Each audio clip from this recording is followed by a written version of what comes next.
All right, hello again. This is Jeff Scott of Blackhawk Technical College. I've been going over the book material now for the Gaddis, starting out with Java, or whatever it is, through Early Objects, 6th edition, for the book for the 152-143 Intro to Java Programming class. I've gone through the first 11 chapters of PowerPoints, and I've gone through and done code examples for Chapter 1 and for Chapter 2.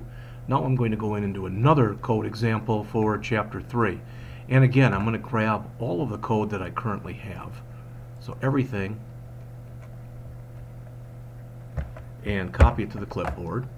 Then I'm going to come in and close this project. And then I'm going to start up a new project. So again, remember, it is File, New, Java Project. In here we're going to put Chapter 03-Payroll. Okay, and we should always make sure that indeed that's set. And now that I look at it, mine's set to the desktop, which isn't good, but that'll be fine. We'll work around that. Alright, so I'm going to click Finish. There that is. I'm going to come in here now, right mouse click on my source folder, choose New, Package. My package, as always, will be edu.blackhawk.jscott, because you're supposed to use reverse domain notation when you create these. Click Finish, right mouse click on the package, choose New and Class.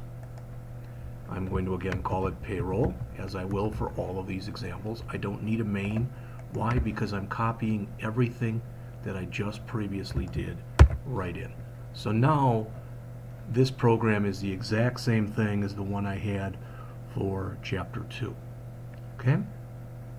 Alright, a couple things I want to add here. I want to show you another way that I can put decimals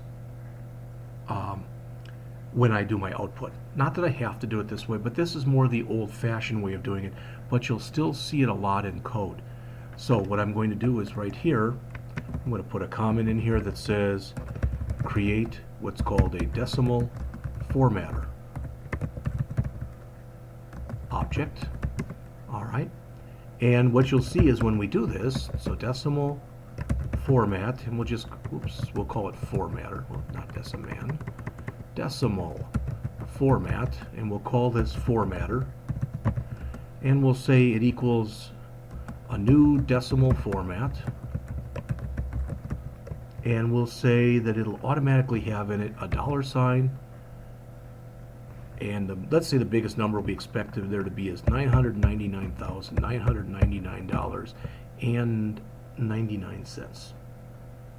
Alright, well, we might want zeros if indeed they're appropriate, so we'll put a 0 here and here. Alright, and you'll notice once I've done that, again, where it says decimal format, when you get something like that, when it's underlined, that should be a signal to you that there's something else we're going to have to import up here. So, highlight it, and it says we should import decimal format from java.txt. I'll click it, and there's my second format one right there. Alright, so now notice I'm still getting the yellow thing because I'm not using it yet. Alright, but everything is cool. So now, my variables are the same. I've now got a decimal formatter, which I'll use later. I'm still going to read all my information in the same way. Everything's cool up till that point. But before I do, I don't want to just say now gross equal hours times rate. Now, when I calculate my gross pay, now when I do that, I want to see whether or not they have overtime. Alright, so I'll put in here check for let's just say overtime or not. Okay?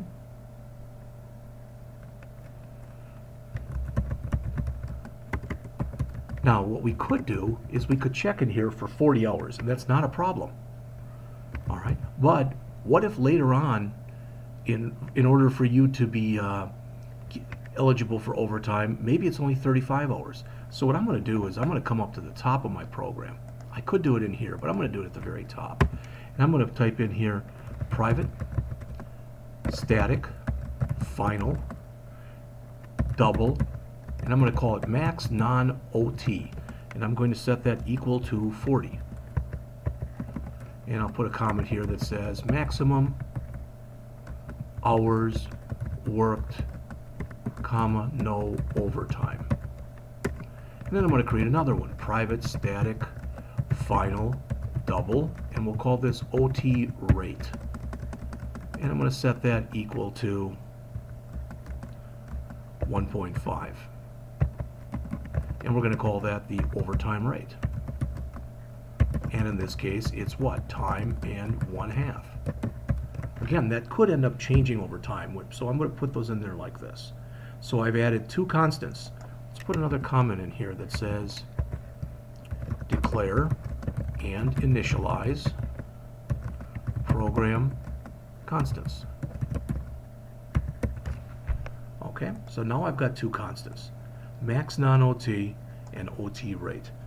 Why did I do that? Because I'm about to use them right down here. So I want to check whether or not they've got overtime coming. All right, so just hit enter a few times. I might use this line a little later, so I'm going to come in here and say if hours less than or equal to max non-OT. What does that mean? In English, we'll put employee worked 0 to 40 hours in week. So they've got no overtime coming. Should make sense. So their gross is just this, hours times rate. All right, we'll even put another comment here. No overtime paid. All right, and then we'll put an else down here. Well, if the else is true, they've got overtime coming. So there's different ways that we can write this. And when I first show this to you right now, what I'm going to do is I'm going to put this down and I'm going to put it all in one big line, as messy as it'll be. So I'm going to have gross equals rate times max non-OT. All right. Plus hours minus max non-OT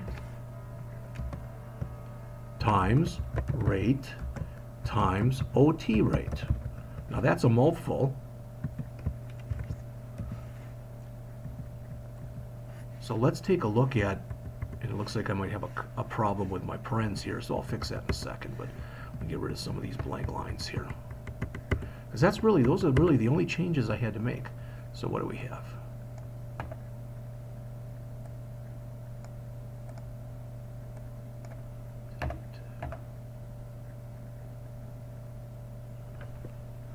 I think I need another paren here. That fixed it. So let's play computer, okay? Let's suppose for a second, I'm going to just use this, but I'm going to bring up a window over here and I'll make it nice and narrow so that we're able to look at everything at one time.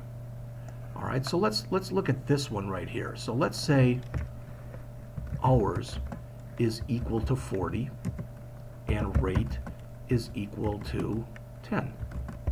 Okay, so play computer. Are hours less than or equal to max non-OT? Remember, that's 40. So are the hours less than or equal to 40? The answer is yes. They're equal to 40. So the gross is hours times rate. So in this case, gross equal hours times rate. So in other words, gross equals 40.0 times 10.0, or gross equals 400.0. That should make sense. So that's going to handle this case right here. And you could say, what about negative numbers or really astronomical large numbers? We'll get into those in the next chapter, in chapter 4, when we talk about using looping structures for validation. All right? So now let's look at it the other way. Let's suppose, so I'm just going to put another example here. So now let's suppose that the hours is equal to 50, and we'll keep the rate still at 10. All right. So now, are the hours, are they less than or equal to 40? No. So we skip this and we go down to here. So we say the gross is equal to the rate. Let's just do this part right here. Rate times non-max OT. All right.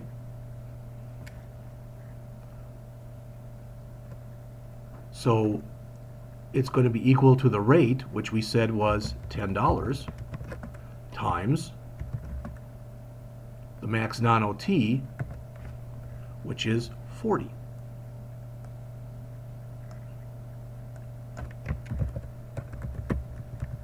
And again, that's 40. So what have we done there? This part right here is what they normally would have made if they'd worked exactly 40 hours, or, if they worked exactly 40 hours. So that's going to cover their non-overtime that they've worked. But then we have to add to it this stuff. So we're only partway done. So we've got to say plus, and then we say hours minus max non-OT. Well, the hours was 50, minus max non-OT is 40.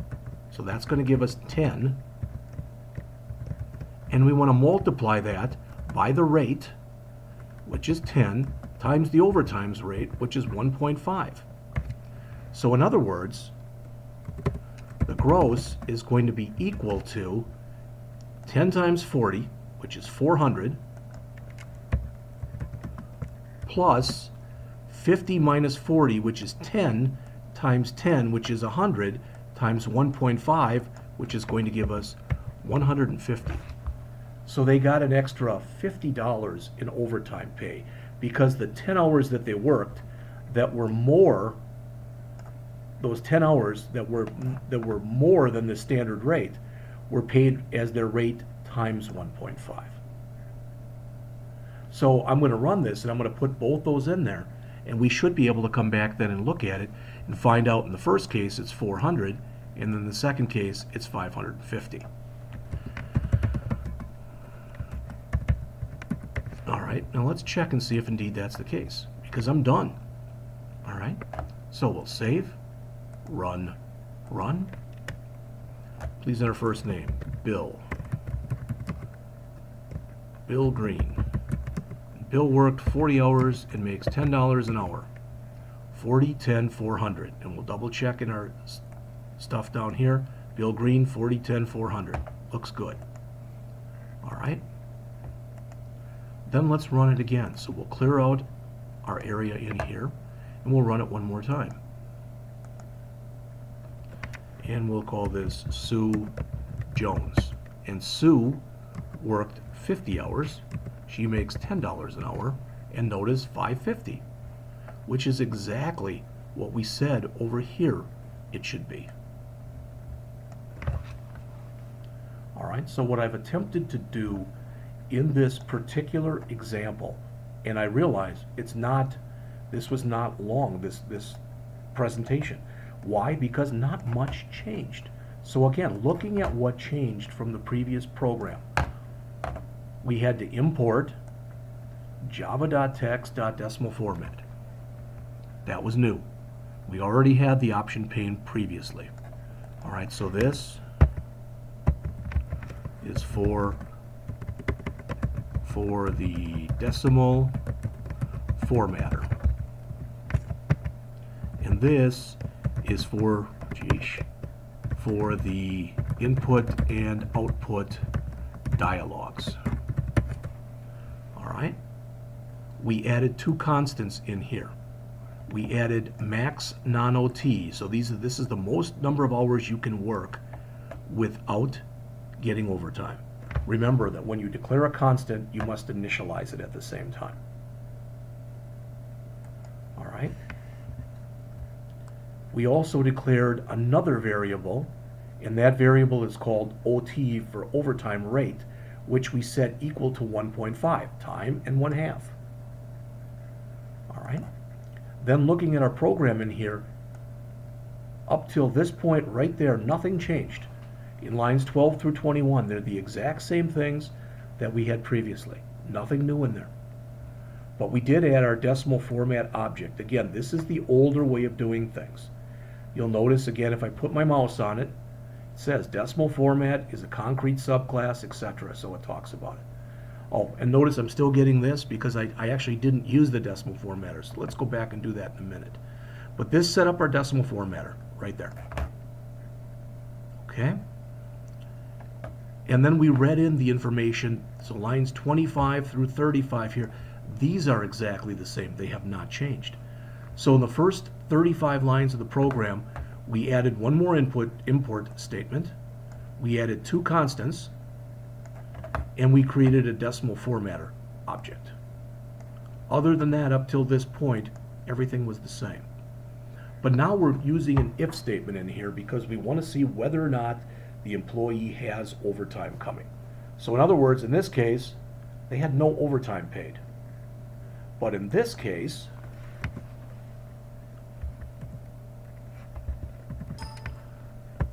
the employee has overtime pay coming. Now, sometimes people don't like that, so they would rather have me do this.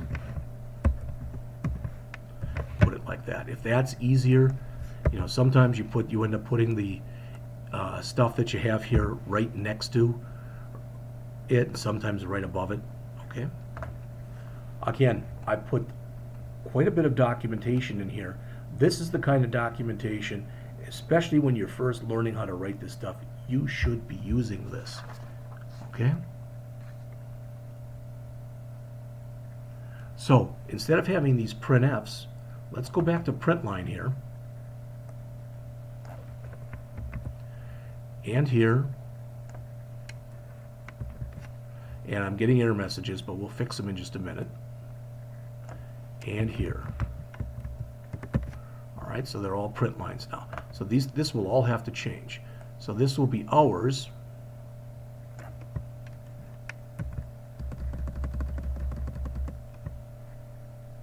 plus, and it's still not done, but we'll have it done in just a second. This will be rate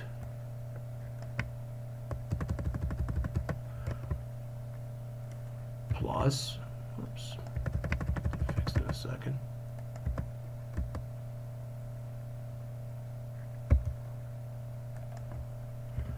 So we've got two of them done, and then gross pay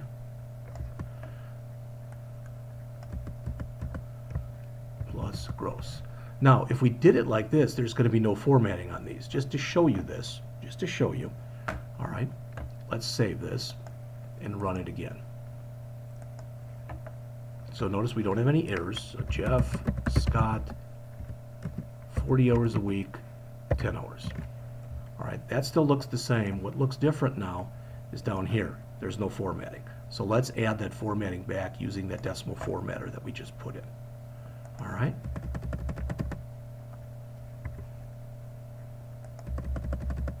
And I'm a little anal about some of this stuff, although it's not lining up very well. That's good enough. All right, so for these, I want to say this. Formatter.format, and I want to format hours.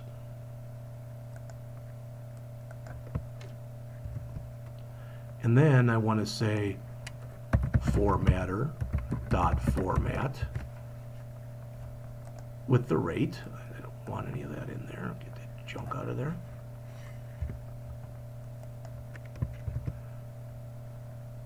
And finally, formatter.format gross. Okay, and I believe everything is correct now, so I'm going to save, come back and run it again.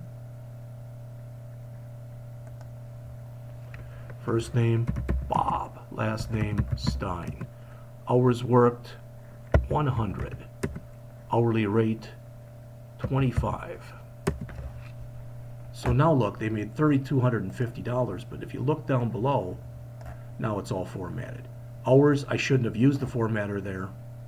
Rate was fine, and gross pay is fine. So really, for hours, I didn't need that. So I can remove that because hours is not a decimal field. I could make another formatter and not include the $sign, or I could take the $sign off of this formatter. You know, it's always a matter of preference. So if I take the formatter, the $sign off like that, so I've removed the $sign, then anywhere I want it, I have to manually put it in. So hours, no. Rate, yeah, let's put a $sign in there. Gross pay, yep, let's put a $sign in there. So now I can add that formatter.format back into here, into the one that I removed it from. So I can go back and add this.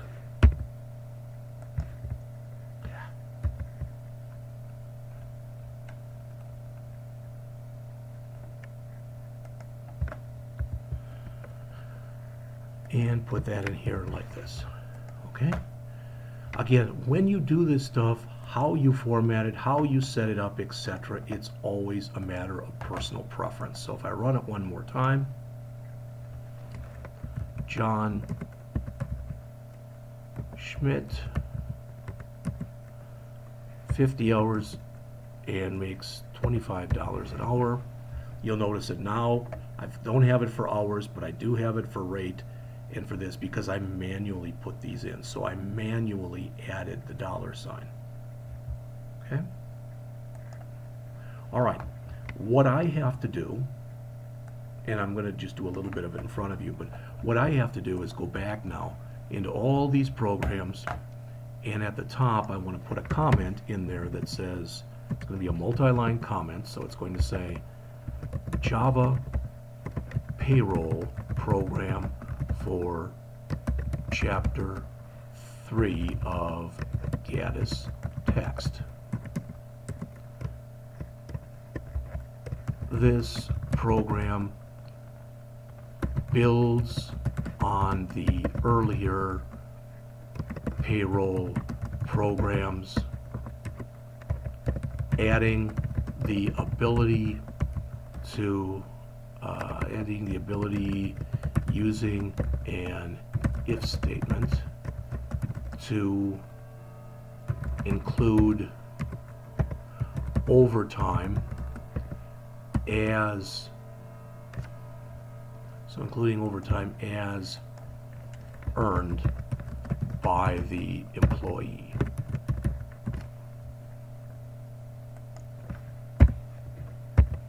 All right, you should always get used to putting some kind of a comment at the top of all your programs. So that's now saved. I have saved, so I am going to now go into here and I'm going to close this project and I'm going to open up each other project. And for each one of these, I'm going to drop in this comment, but I'm going to modify it accordingly. Payroll program for Chapter 1 of the Gaddis text. This program is a simple Java payroll program in which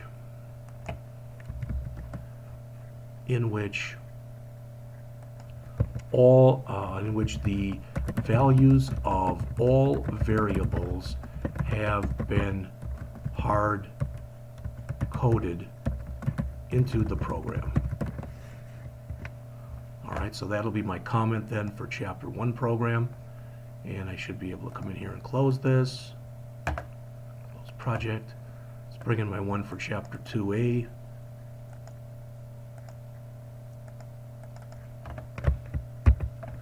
For Chapter 2 of Gaddis text. This program builds on the earlier payroll program, adding the ability to include user-defined values for employee first name, last name, hours, and rate. This example uses the scanner keyboard object. All right, so I'm going to grab all that now, save this, come back here and close this program. So do a close project, open up this one, copy that in. It's the same thing, except this one uses the J option pane, show input dialog,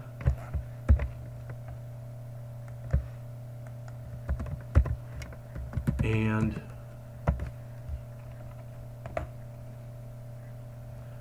show message dialog.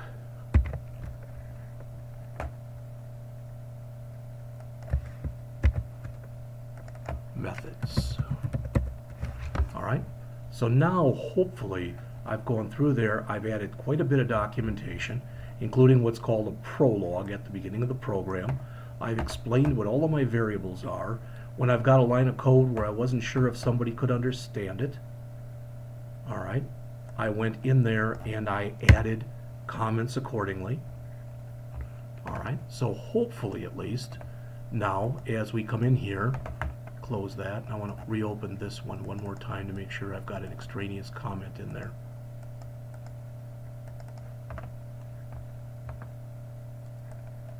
Right there. All right, so now what I've done so far is I have written 4 programs for you. They're all derivations of the first original program, which was a simple payroll program with hard-coded values. Then we went in and created the same program, but we allowed the user to enter his or her own values using the keyboard and the scanner object.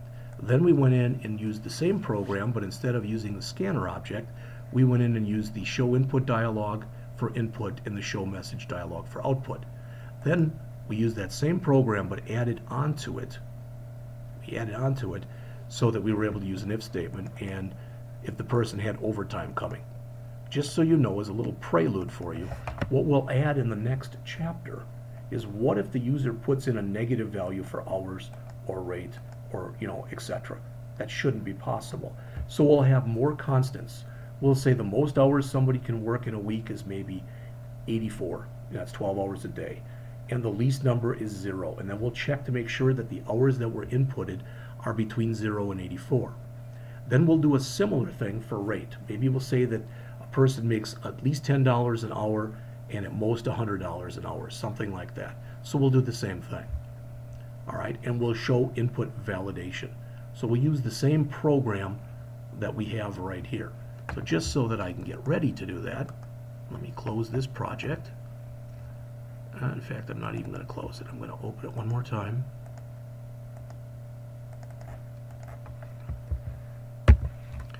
Now I can close it. And I'm going to come in and do a file new Java project. You know the drill by now.